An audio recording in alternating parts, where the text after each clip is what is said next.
which is awesome. Awesome, awesome, awesome. What is this? No. No, don't need you. Go away. Stupid Windows. Alright. What do we got today? Surprise Imperium. Out of left field. Was not expecting. But super awesome. I was not expecting this for a couple more weeks still. So this was a like, holy shit, why is this here kind of surprise. Hold on, there's a Chaos Knight in the way. I have to move. Alright, Mr. Chaos Knight. Come on. Your tail is too big. Your tail is too big. You can go over there. There we go. Alright. There we go.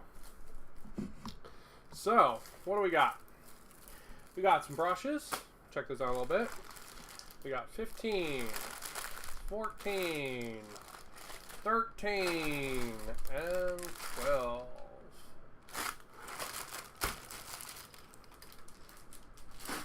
So I will say this, this like round, this grouping, has some pretty baller stuff in it. Like really, really cool. So very excited about that. Alright, so let's check stuff out first. First off, we got ourselves 3 rushes.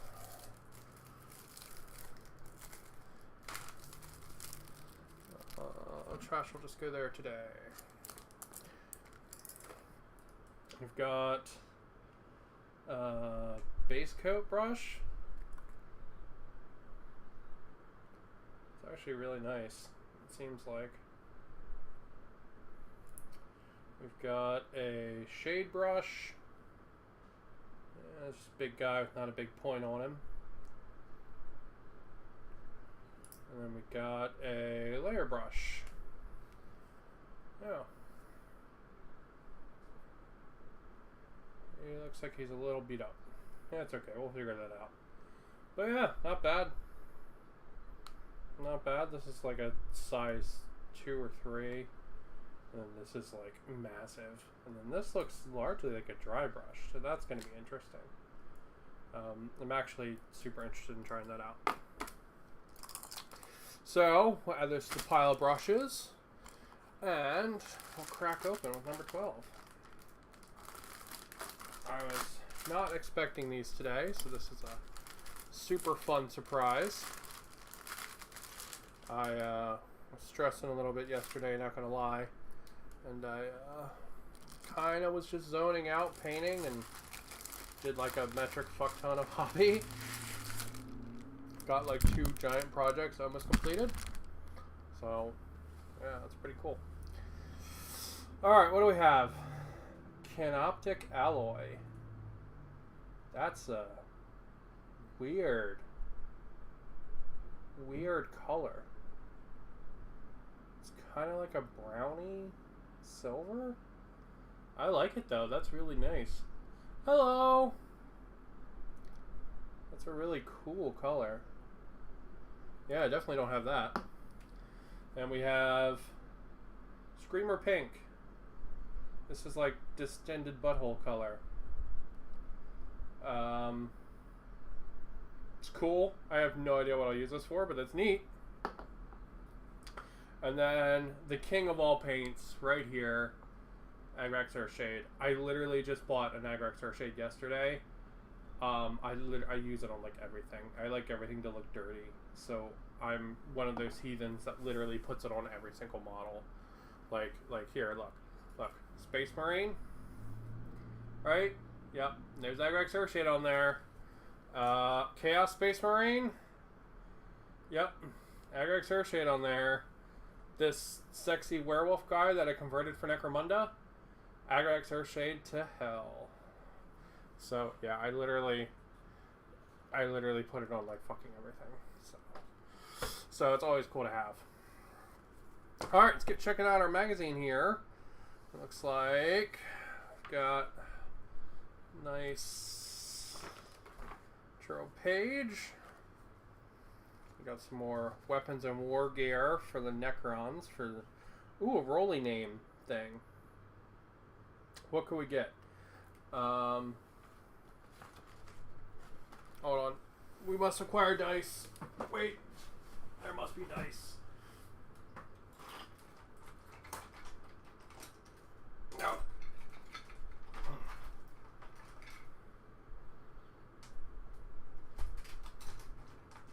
Oh, sorry, I'm moving very slow. I pulled my back and it really hurts.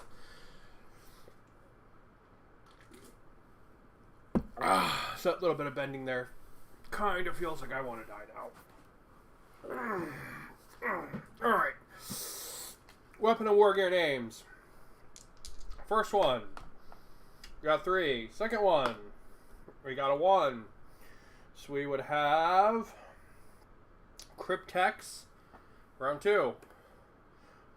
That's I think that's a 6. Yeah, it's a 6. So 3.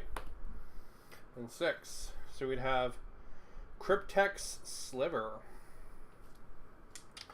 We could also have the Mind Mantle or the Light Shield. And then a little thing there telling you how to roll a D33. The Necrons rely on their superior firepower to obliterate their foes. Their ranged weapons can atomize entire ranks of enemies in the blink of an eye. The deadliest of these weapons possess names that speak to their lethality, often referencing their ability to disintegrate their foes and send their Necron enemies running in abject terror. There's a Gauss Flayer, I think. Let's see what we would get on this one. 3. Or I guess that's 2 and 3. So 23. So you would have Pitiless. 33. You would have Pitiless Exterminator. We could also have the Astral Reducer, the Voidborn Screamer, the, I guess, Flesh Disintegrator. That name's a little bit on the nose, though. Or the Searing Reducer.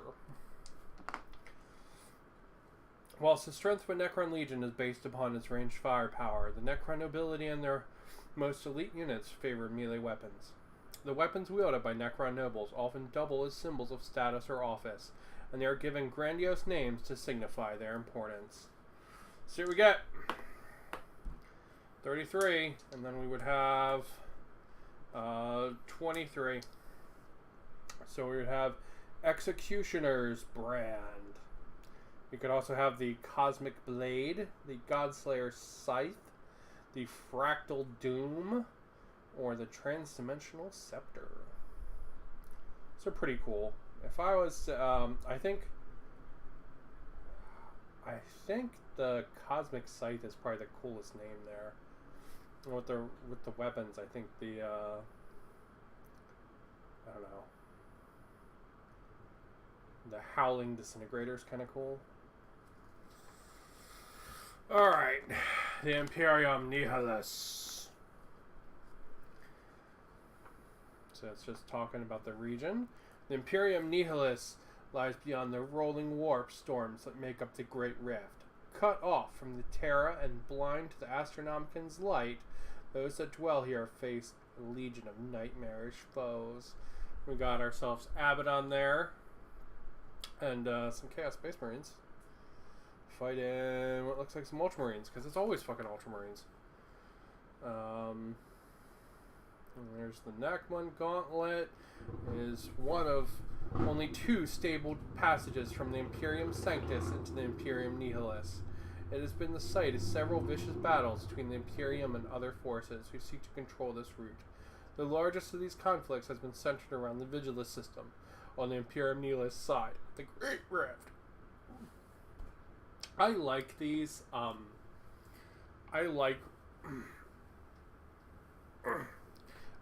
when they like call out specific sections of space like this, as you can use it to give your games like flavor, right? Like, and I think that's pretty cool. It also helps you to like wrap your mind around what's going on. A lot of people really like 30K, like the story of 30K. You know, the pre-Warhammer Warhammer. They like that story because like everything is really like Like, you know where everything's happening and you know what everyone's doing. In 40k, it's a lot more nebulous. It covers this giant span of time, you know, and there's very few points besides, like, the planet of Armageddon or Baal that are, like, really well known, you know, or, like, the Cadia battle. You know, there's a couple, and those are the ones that people actually really like.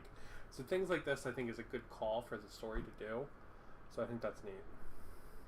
Commander Dante, speaking of Baal, it's the chapter master of the Blood Angel Space Marine chapter. The Blood Angels chapter planet Baal lies in the Imperium Nihilus. Named Regent in the Imperium Nihilus by Rabute Gilliman, Dante is now responsible for commanding all Imperial forces in the region of the galaxy. He has been sworn to purge the Imperium Nihilus of chaos. Also, once again, just to get it out of the way, whoever did the, like, layout and the placing for these magazines is phenomenal. Like, they're so phenomenal.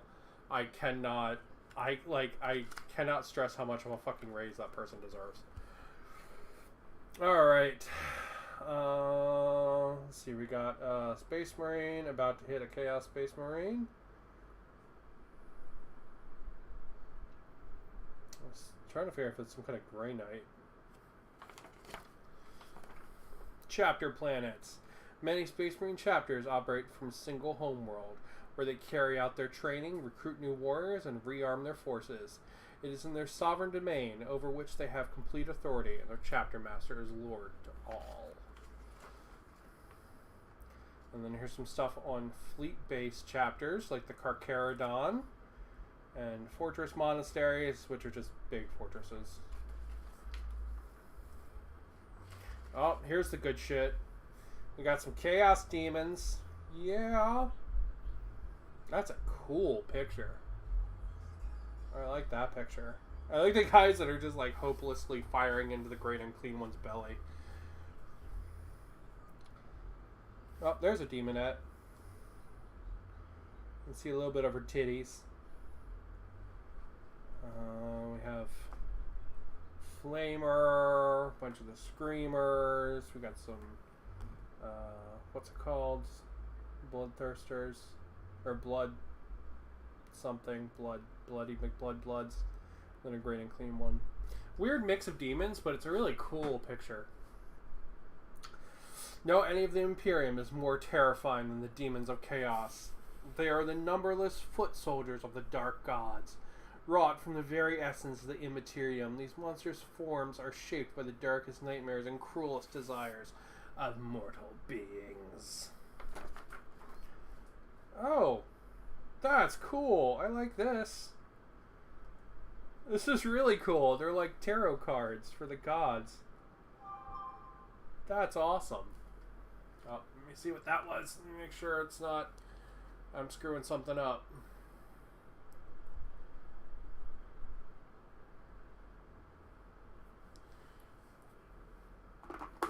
Oh. Khorne is the blood god, chaos god of anger, violence, and hatred. His demons are red-skinned monsters clutching hell-forged blades who seek only to conquer and destroy all in their path. Khorne is cool because he's like... so each one of these gods is actually a corruption of something good. Like Nurgle is nature, Slaanesh is like passion, Tzeentch is like ambition, and it's really neat. If the Emperor had a text-to-speech device, does a really cool episode talking about, like, really in depth what each god actually represents, besides just like the Imperium, they're a bad view. It's really cool, and it actually like it actually shows you why people fall to chaos, which is really neat. I'm a big fan of that. Nurgle. It also sorry, I'm keep going off. Taking forever to get through the magazines. It also shows you why there is like recognizable elements in each one of the gods. So Khorne is like, lots of his demons are like very like Christianity kind of demons. Like they're the concepts of like torture and pain.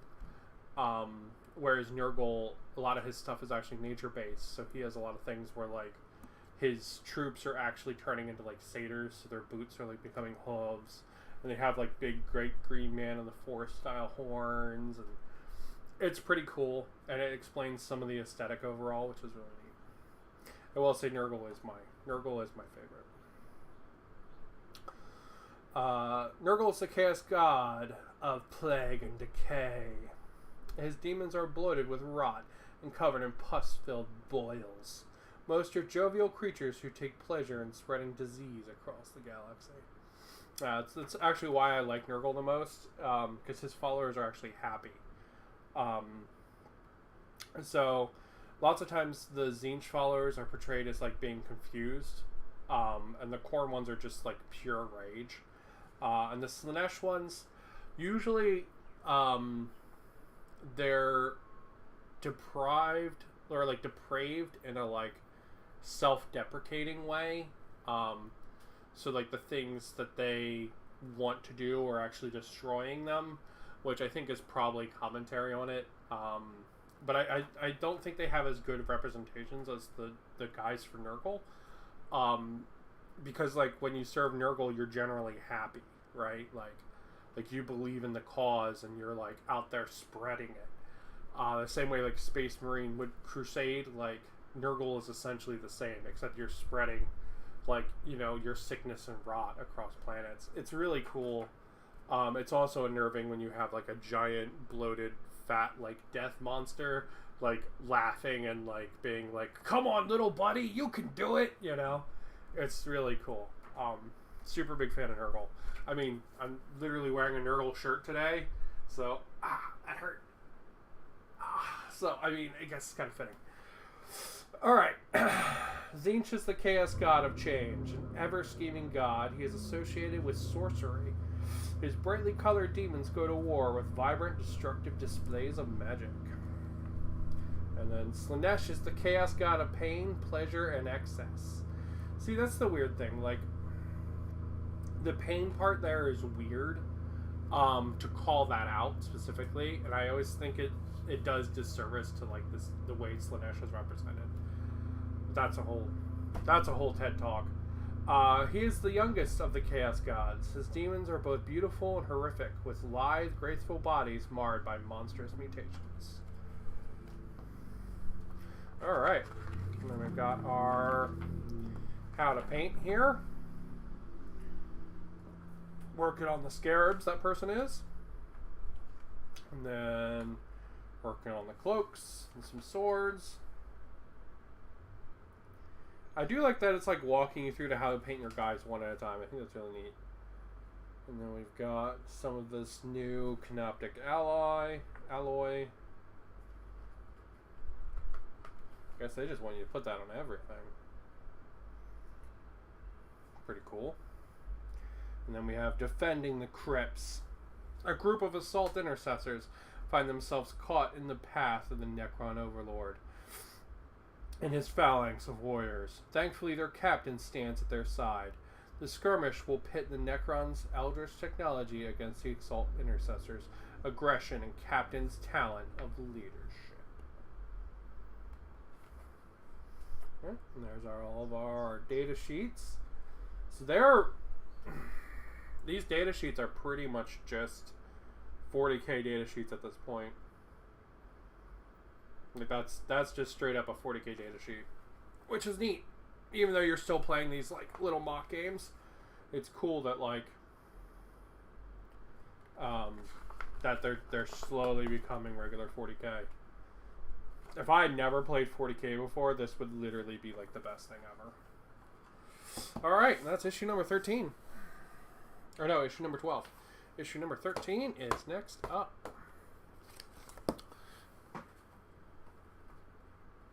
I will say that some people would probably be disappointed in that issue because you don't get any models. But I don't have either of those colors, and the Agrex Earthshade is always desired. Cost-wise, These are like $4 a pop, and Agriculture Shade's like 8. So I mean, you're still technically making money off of it, even not counting the fun of the magazine, or the fun of getting to open it and read it on the stream, which is like my favorite part of this.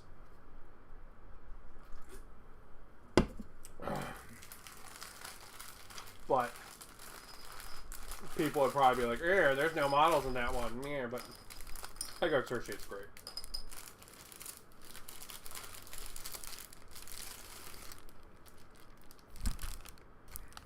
Alright. What do we got here? We got some choppy boys. This is a Sprue. This is a Sprue. I'm glad you've seen it, and we're moving on. No. This is a Sprue for Assault Intercessors. It's pretty cool Sprue. These are the push fit ones. Actually from Imperium. So these guys are from, or whatever the big box was named. I don't remember what it was named. The big box for the 9th launch, that's what these are from. And you can see because they have the criteria there on the left arm, or the special like marking. So these guys are all push fit. Each one of them's going to get a really cool looking pistol. See this thing? Isn't that fucking badass? I love the designs of these pistols. And then the leader is going to get either, I think, one of those or a plasma pistol. Let's see. 1, 2, 3, 4, 5. Yeah, so you can have one of those or a plasma pistol. The plasma pistol's got a cool robot arm, which is pretty sweet.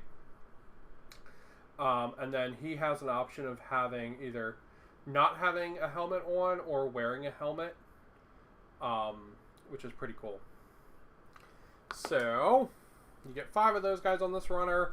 They're nice, easy to build. They're really fun to paint. These are the same ones you pretty much have gotten so far when they got the 3 set. So nothing crazy in there. All right.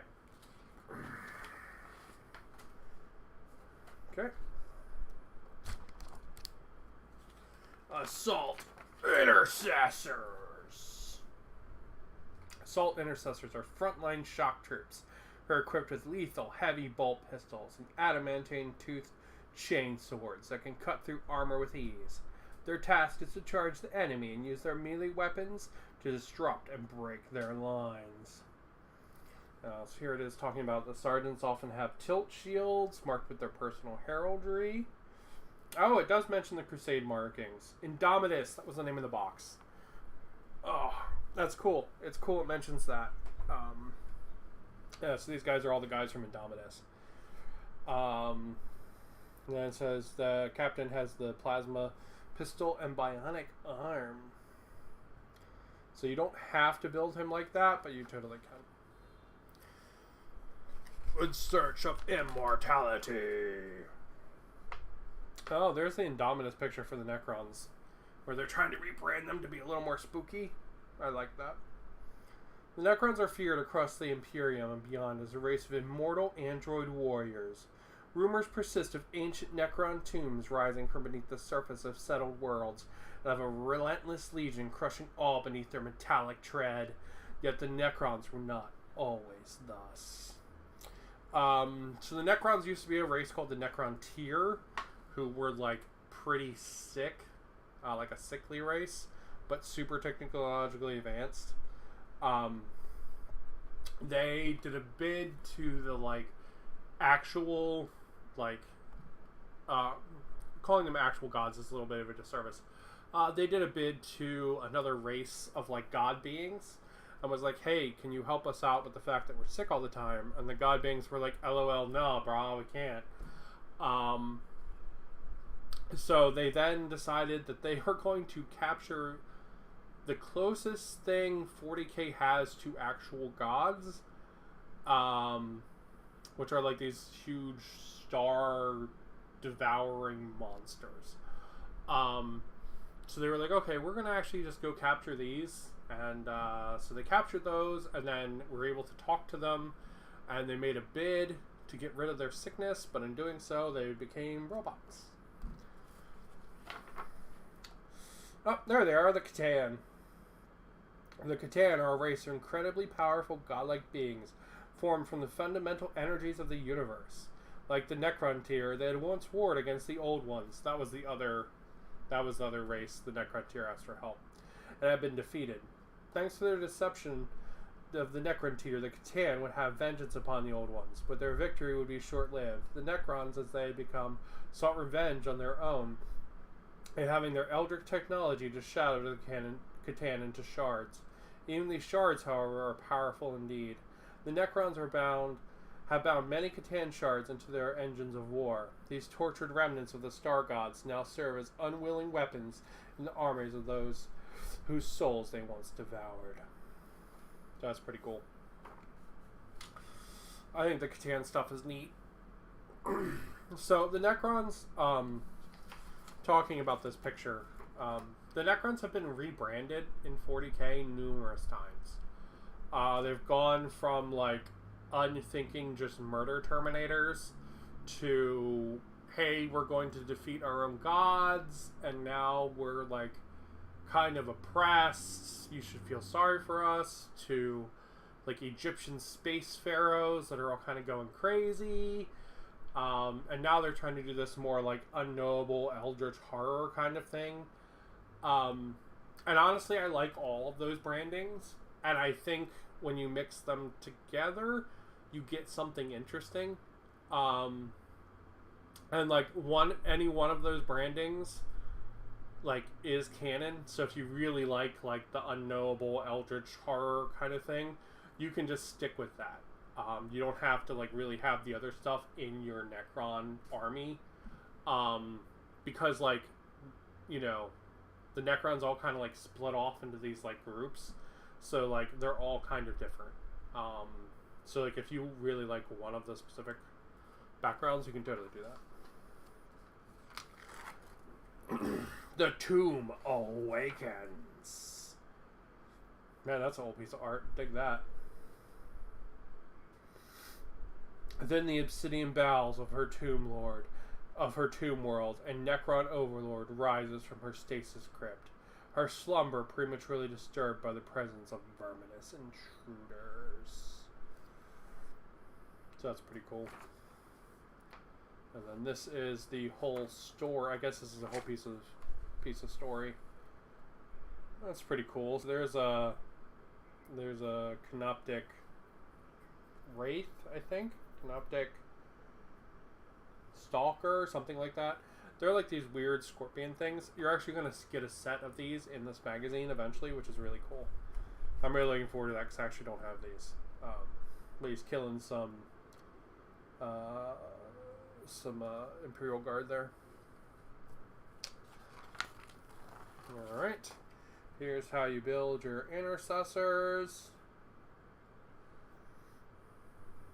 After assembling your models, you'll have extra components. Keep these in a small box or plastic bag, as some of them will be used in a later issue. Oh, I take that back. Maybe you actually don't have an option for the Sergeant. Maybe those extra bits on there are just extra bits for the when you get the other half of this runner. No, I guess these do come in 10s. That makes sense. Alright. Painting the weapons. Painting the guys.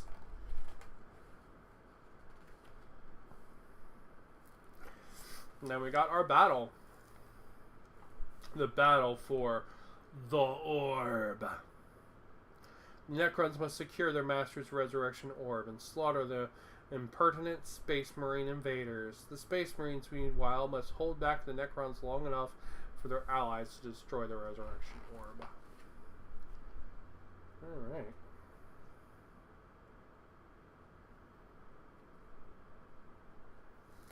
This is interesting. This is giving you multiple ways to play this one, which is pretty cool, like swapping in different guys to see how it changes. This is also teaching you fly, which is pretty cool. And the fact that you have the ability to overheat the plasma pistol. So that's pretty cool. Strong Space Marines. Space Marines. And there's our little preview for the next 2 issues. These are some baller issues, by the way. Oh, what is this? The Dark Angels are a chapter who have been shrouded in mystery since the little bit of a printing error disappearance of their Primarch, Lionel Johnson. The Dark Angels are based on a they're based entirely, their entire aesthetic and everything is based on a poem by a guy named Lionel Johnson about being gay and living in the and living in like the church as a like not a nun, whatever the male nuns are, monk.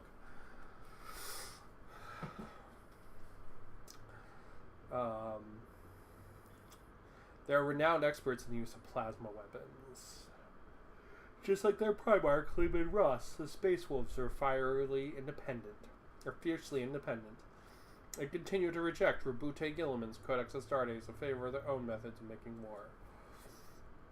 And there are some Space Marines, and of course they're fighting the boys that did nothing wrong there, the Thousand Sons.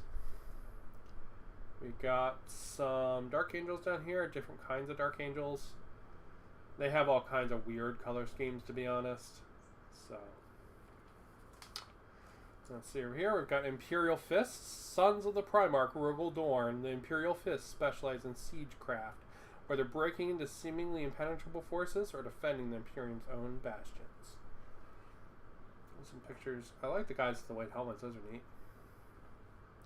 The Black Templars, a second founding chapter. The Black Templars trace their lineage to Rogel Dorn. They are a constant crusade, and unlike most Space Marines, they worship the Emperor as a god. I am not a fan of the Black Templars. So, the Black Templars are one of those, like, super fascist-y things. And when I see someone get really excited about them, I'm like, don't know if I want to play with you. Because you might be saying purge the Xenos, but I think you mean purge the brown people. So, yeah. I get itchy whenever I see people play Black Templars. I'm not going to lie. That's probably because I've seen people that I'm like, oh, you're basically a Nazi, and you're playing Black Templars, so I see that correlation. Not saying all Black Templar players are that way, but like, I have that like that chip on my shoulder that when I see it, I'm like, ooh, we're gonna take playing with you really cautiously. Alright, so there's more stuff on chapter planets, fleet-based chapters, and the White Scars. Gotta go fast. The White Scars are known for their lightning-fast hit-and-run attacks. They are expert riders who favor bikes and land speeders. In their veins runs the blood of the Primarch Jagati Khan. The Blood Angels, who just steal shit constantly, descend from the Primarch Sanguinius. The Blood Angels descend from Bloodman. The Blood Angels suffer from a genetic flaw that makes them susceptible to an all-consuming fury known as the Black Rage. So the Black Rage is the stupidest part of the Blood Angels. That is not the part this should talk about. The Blood Angels are literal fucking vampires. Like, literal vampires.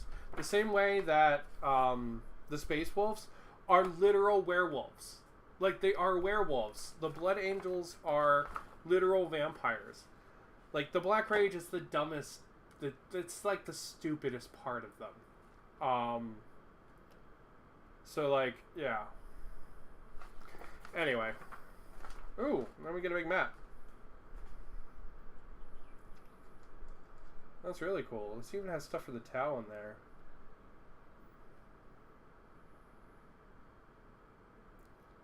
There's the Eye of Terror.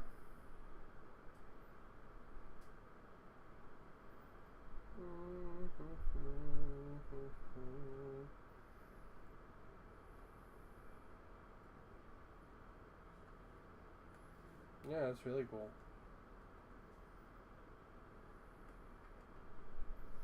There's Katachan right there in the middle.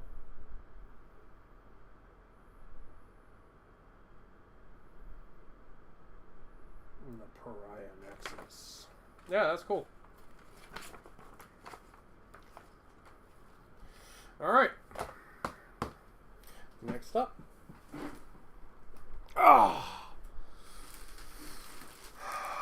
So a lot of people are probably not going to like this issue. I love this issue. I love this issue, and I haven't even opened it yet. One of the best issues, 10 out of 10. As it comes with terrain. And not only does it come with terrain, it comes with like the best terrain kit GW's ever made. These terrain kits, whenever I can find these secondhand, I will buy them. Because they are fucking awesome. And you can do so much cool stuff with these. So this is basically like a shipping container and then a bunch of like barrels and crates and stuff. But you can turn these into like sawn off doorways. You can turn them into stores. All kinds of stuff. All my terrain on my board is Necromunda themed. My whole board is Necromunda, basically. So these are like amazing for my board. So I'm super happy to have another one of these.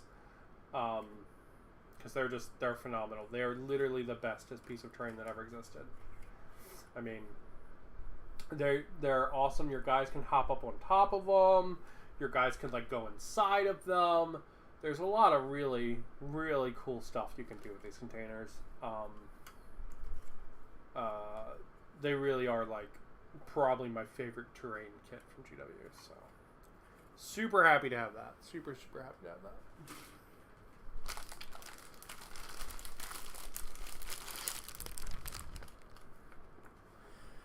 that. Imperium. Your first terrain models. The armor container filled with valuable cargo. You can put little guns on the top. I've never actually done that, as I just think it looks stupid, so I've never actually done it. And then you get some barrels and you get some crates.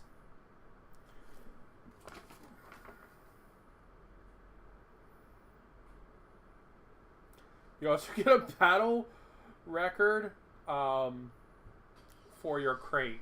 That's adorable. Alright, let's see what kind of containers in the crate. We got a 4. We would have armored vehicle parts. 6 Auspex scanners. Oh, that's adorable.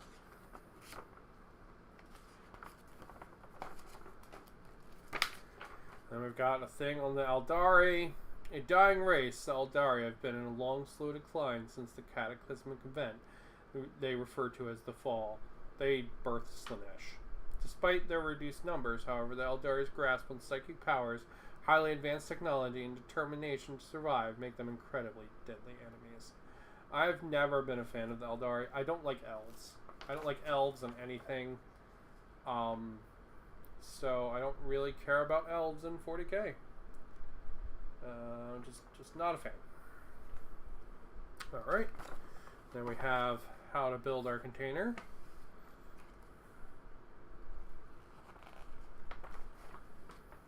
Right there. And then how to paint our container. We're apparently painting it black.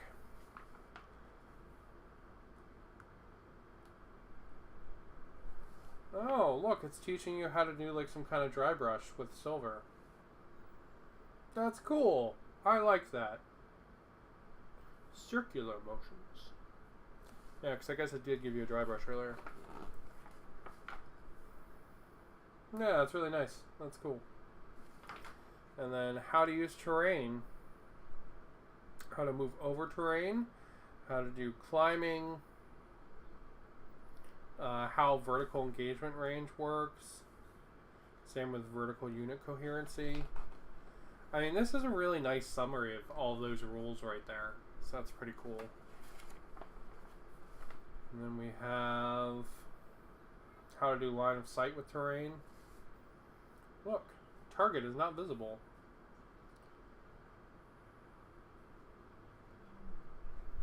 They both can shoot that unit. Only one of them can shoot back. And then how to place terrain. Yeah, that's cool. That's really cool. It's like a nice little rundown of terrain.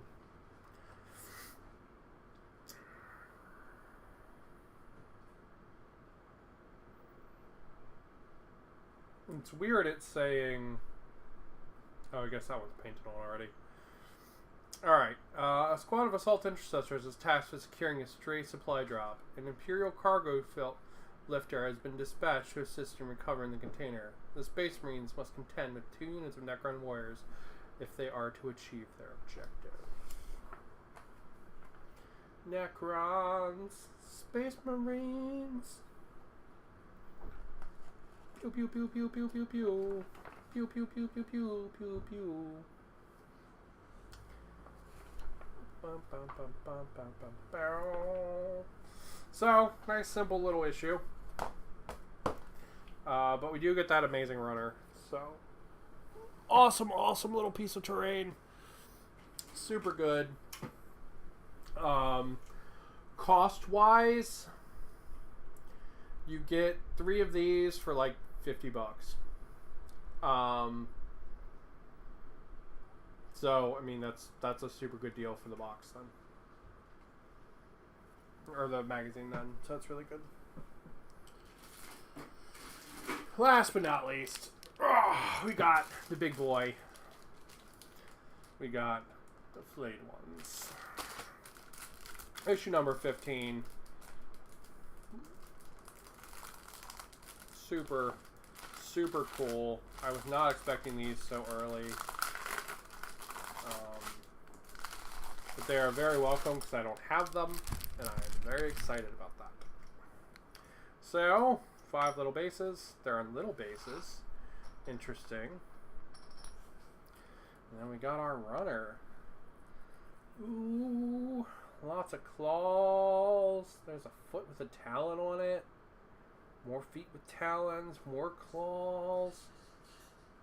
Big claw finger.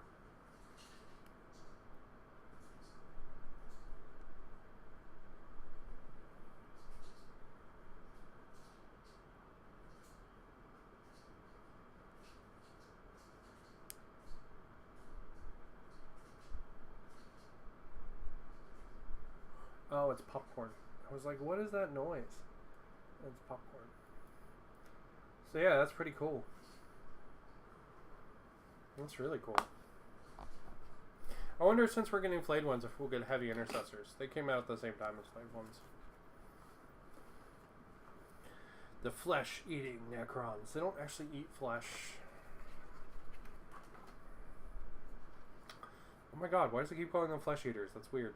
They don't eat anything. They're fucking Necron. Flayed ones are monstrous Necrons afflicted by a mysterious curse that compels them to attempt to devour the flesh of the living and take their skin and bones as trophies. That's a really shitty way to describe flayed ones. So a lot of the Necrons, while they were slumbering, they're physical flesh and blood creatures that got turned into robots, right? So all their thoughts and everything became digital. So it makes them susceptible to like viruses and scrap code and shit. And that's what happened to these guys. So these are like the mentally ill Necrons, essentially. Ones that like long for being people again. So what they do is they mimic real people's voices and stuff. And essentially coat themselves in the like skin and blood and bones and stuff of their victims that they kill to steal this stuff, because it like makes them feel more natural like they used to. So essentially they're like crazy serial killers, but like because they feel compelled to do this because it makes them feel more like normal, which is pretty cool. Long ago, the Catan, known as Langor the Flayer, was destroyed by the Necrons. It is said that with his last breath, he cursed the Necron race. The curse resulted in a creeping madness known as the Flayer virus. Those Necrons affected by the virus awake under the desperate hunger for the warm flesh and blood of the living. So yeah. They're cool. I like flayed ones a lot. Let's see. Go to designation. We got the Bloodseekers. We could also have the Dread Devourers or the Skin Takers. Degradations. They could run on all 4 limbs. That's pretty cool. Mutation. We got Serrated Bone Cutting Blade. It sounds like they have those anyway. And then we got Collect the Hands of the Dead. Rip out the victim's spines. Give me your spine, boy. The Imperium Sanctus. The region of the Imperium has survived the opening of the Great Rift largely intact. Here the Astronomicon still shines brightly. In this age of nightmares, however, no part of the galaxy is safe. The Sol System is the birthplace of humanity. Here lies Holy Terror, center of the Emperor's power and seat of his golden throne. And Mars, greatest of the Forge Worlds and home of the Adeptus Mechanicus. The Sol System is protected by a colossal network of minefields, heavily armed space stations, and vast fleets of starships bristling with weapons. The Empire of Ultramar is the domain of the Ultramarines. Located to the galactic east of Terra, the Empire of Ultramar has seen much conflict in recent times, having been invaded by the traitorous forces of the Death Guard and Abaddon the Despoiler's Black Legion. Still, the Ultramarines defend their home with their characteristic bravery and discipline. Space Marines!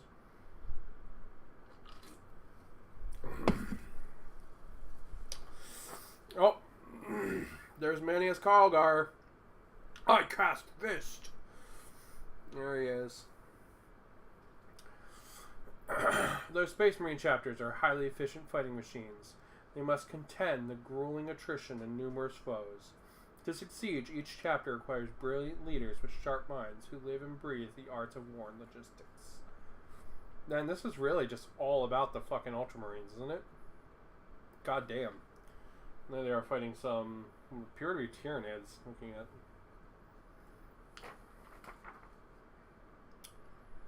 And then we have some stuff on the Chapter Masters. Yep, there he is, Manius Kalgar.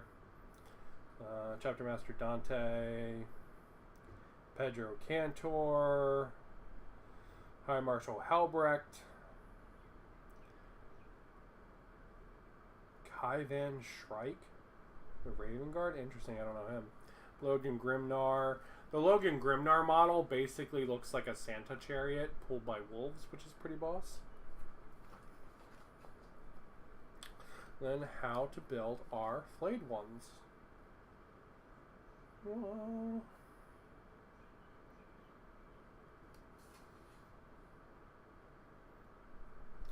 Carefully use the corner of a paper towel to soak away the excess before it dries. Oh, for the glue. Yeah, that's fair.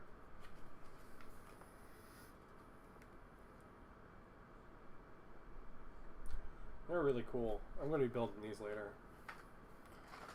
I was actually thinking about picking up a box of these. Because tomorrow I'm playing one-page rules like solo campaign. And I kind of wanted some of these for that. So this is really, really well timed.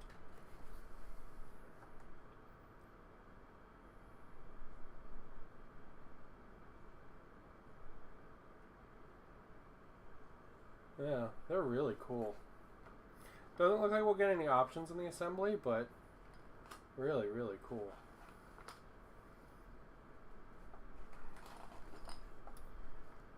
Destroy the plasma site. The plasma site is engaged in its repair routines. The Space Marines must destroy it before it can complete its task. Something else lurks nearby, however. Ravenous Necron flayed ones have been drawn for their extra-dimensional realm by the prospect of flesh.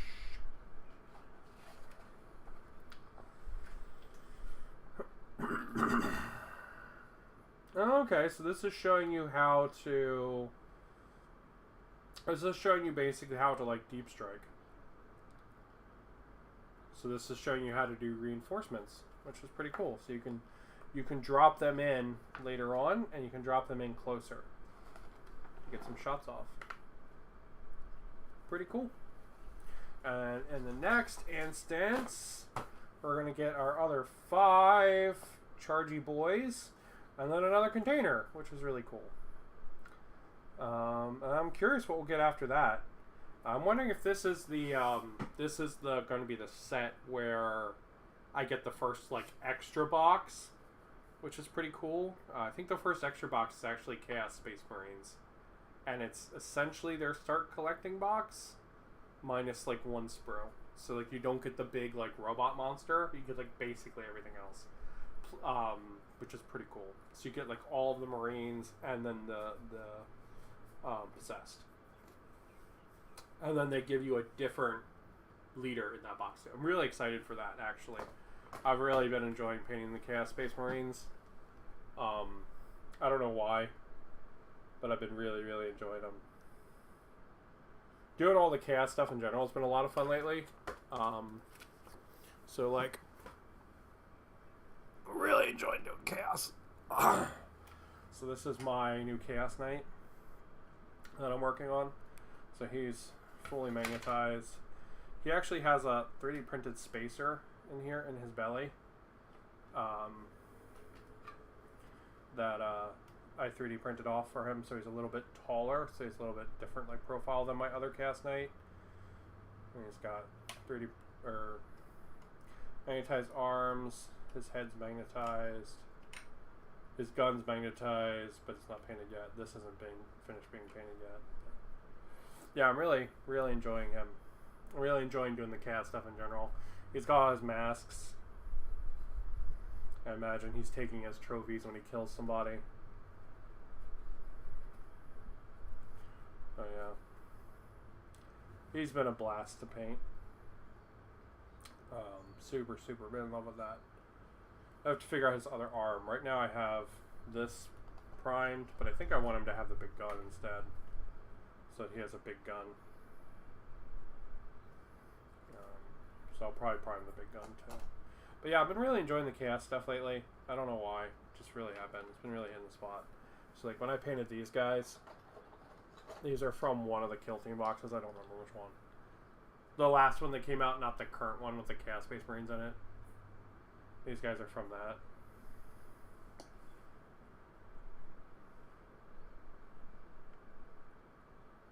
And I literally painted these guys in like an evening because I was just so into it. Same thing with that guy. I totally just lost track of time last night. Totally forgot to eat dinner and everything. Because I was painting that big Chaos Knight. Just like completely lost track of time. But yeah, I've been really enjoying the Chaos stuff lately, so I hope the next set has the like expansion box in it, because I've been paying the like $1 more or whatever per issue for that. So I hope that comes next. But this is a hell of a runner, and I'm going to really enjoy building these later. I'm going to have a really good time with that. I think they're probably a little too spindly to build on stream, or I would just do it now, but I don't think it would be very conducive of like enjoyable stream watching because of they're really spindly. So we're not going to build it on stream, but yeah, you get cool stuff. You get in this set, you got 5 of these boys. These boys are always nice. They're cool Space Marines. You got the flayed ones, and you got the awesome piece of terrain, and you got some really nice paints and some really nice paintbrushes. So I've been in love with Imperium. I didn't realize this got here. I found it last night at like midnight. Or it was like closer to like 1 a.m. Yeah. And I found it. I was like, oh, dude, this is so exciting. I really, really super look forward to when Imperium gets here. It's very cool. Especially this issue, because you just get tons of cool stuff. So, but with that, I'll go ahead and call that there. Thank you all for watching. Tomorrow I will be playing One Page Rules solo player campaign. We're going to be working on that tomorrow.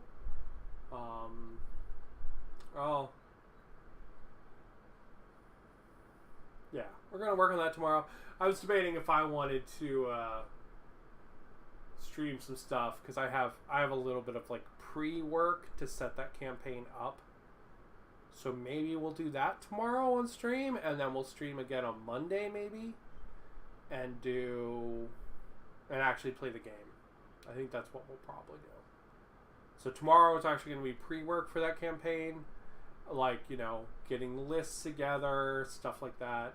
I'm going to program a random behavior table as well tomorrow, so we'll do that on stream.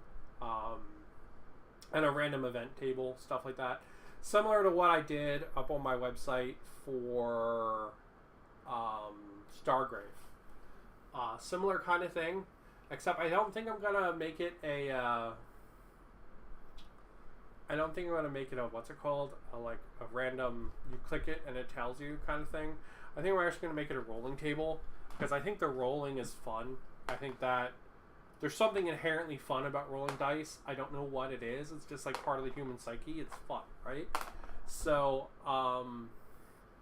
what I think is going to happen is I'm just going to make like a rolling table and program that up there for people to use, like to have up when they play. So yeah, so that should be fun. So we'll do that tomorrow. We'll do all the setup tomorrow, and then we'll actually play on Monday. Yeah, I think that'll be good. But thank you guys for watching. Really, really nice issues of Imperium. Very fun. Imperium has just been wonderful. I really can't say nice enough things about it. Really good stuff. But I'm going to go ahead. I'm going to call it there. Thank you all for watching. And keep on